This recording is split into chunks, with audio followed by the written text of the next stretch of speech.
अस्सलाम वालेकुम स्टूडेंट्स, आज हम कुछ मेजर सी डिस्कशंस करेंगे जो कि एसटीयू के पेपर के लिए भी इंपॉर्टेंट है और इसके अलावा असिस्टेंट इलेक्शन कमिश्नर का जो पेपर होगा उसके लिए भी बहुत ज़्यादा इंपॉर्टेंट है। तो जनरल सी इन्फॉर्मेशन पहले मैं आपके साथ शेयर कर देती हूँ। 3 इंपॉर्टेंट पिलर्स हैं कॉन्स्टिट्यूशन के, कौन कौन से हैं। एक तो हमारे पास है लेजिस्लेटिव, एग्जेक्टिव और जुडिशरी, ठीक है। और इसके अंदर अगर हम इस ऑर्गन की बात करते हैं ना, लेजिस्लेटिव की, तो लेजिस्लेटिव के अंदर ये होता है कि ऑर्गन जो है बेसिकली कानून बनाता है और नेशनल और सेनेट जो है वो नेशनल असेंबली और सेनेट मिलकर जो है वो पार्लियामेंट बना देते हैं, ठीक है।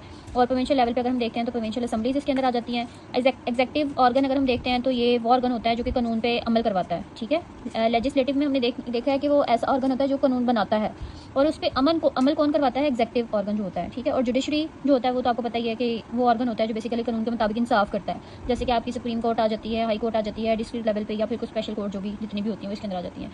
एग्जेक्टिव ऑर्गन के अंदर हमारे पास आ जाते हैं जी president, prime minister, federal ministers आपके आ जाते हैं, और फिर ब्यूरोक्रेसी जिसके अंदर आप पुलिस की भी बात कर सकते हैं ना, जो कि लॉ को या किसी भी चीज़ को उस पर अमल करवाने के लिए इन ऑर्गन्स को यूज़ किया जाता है।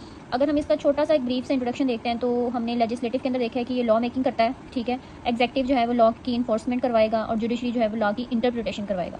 अगर हम थोड़ा सा इसकी डेप्थ में जाते हैं ना, तो सबसे पहले तो हमारे पास आ जाता है जी आर्टिकल नंबर 50, जो आपको बताएगा कंपोजिशन ऑफ पार्लियामेंट, कि पार्लियामेंट जो है इसकी कंपोजिशन क्या है, ये कैसे बनती है। पार्लियामेंट जो है बेसिकली हम कह सकते हैं कि ये बाई कैमरल लेजिस्लेचर है, ठीक है। और अगर आप इसकी कंपोजिशन देखेंगे तो इसमें आ जाता है जी पार्लियामेंट जो है वो नेशनल असेंबली, सेनेट और प्रेसिडेंट, इन सबको मिला के जो है वो आपकी पार्लियामेंट बनती है, ठीक है।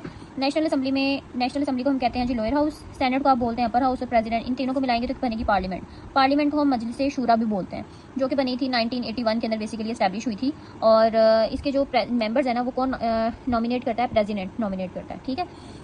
फिर आपके पास आ जाती है जी नेक्स्ट आर्टिकल नंबर 51 टू 58, जिसके अंदर हम नेशनल असेंबली के बारे में देखते हैं, जो कि नेशनल, देखिए नेशनल असेंबली है ना, तो नेशनल हम कौम को कहते हैं बेसिकली, ठीक है, अवाम को कहते हैं या कौमी कह सकते हैं आप, जिस तरह भी इसको याद रखना चाहें। तो ये रिप्रेजेंट करती है अवाम को, पीपल्स को रिप्रेजेंट करती है, ठीक है। और आर्टिकल नंबर 51 जो है वो कंपोजिशन ऑफ नेशनल असेंबली आ जाती है। नेशनल असेंबली की कंपोजिशन क्या है, 266 जो है वो डायरेक्ट वोट होते हैं, 1% पर वोट होगा। वुमेन के लिए 60 सीट्स हैं जो कि रिजर्व सीट है, और हर पार्टी को एक एक उसके प्रोपोर्शन के हिसाब से एलोकेट हो जाएगी। माइनॉरिटी जो है उसमें 10 सीट्स होती हैं जो कि रिजर्व होती हैं और वो नॉन मुस्लिम्स के लिए होती हैं। आप इसको इस ट्रिक के साथ याद रख सकते हैं, जैसे देखें 266 हैं जनरल की, ठीक है, और इसी 6 में से 6 को मिला लें तो ये 60 हो गई। 266 एंड 60 और 10 जो है वो माइनॉरिटी की सीट्स होगी, ठीक है। हम इस तरह से भी इसको याद रख सकते हैं। सेकेंड है जी हमारे पास आर्टिकल नंबर 336, आर्टिकल नंबर 52, और टोटल जो है वो आपके पास नेशनल असेंबली की सीट्स होंगी 336। ये बहुत इंपॉर्टेंट क्वेश्चन है, पेपर में बहुत दफ़ा पूछा जाता है।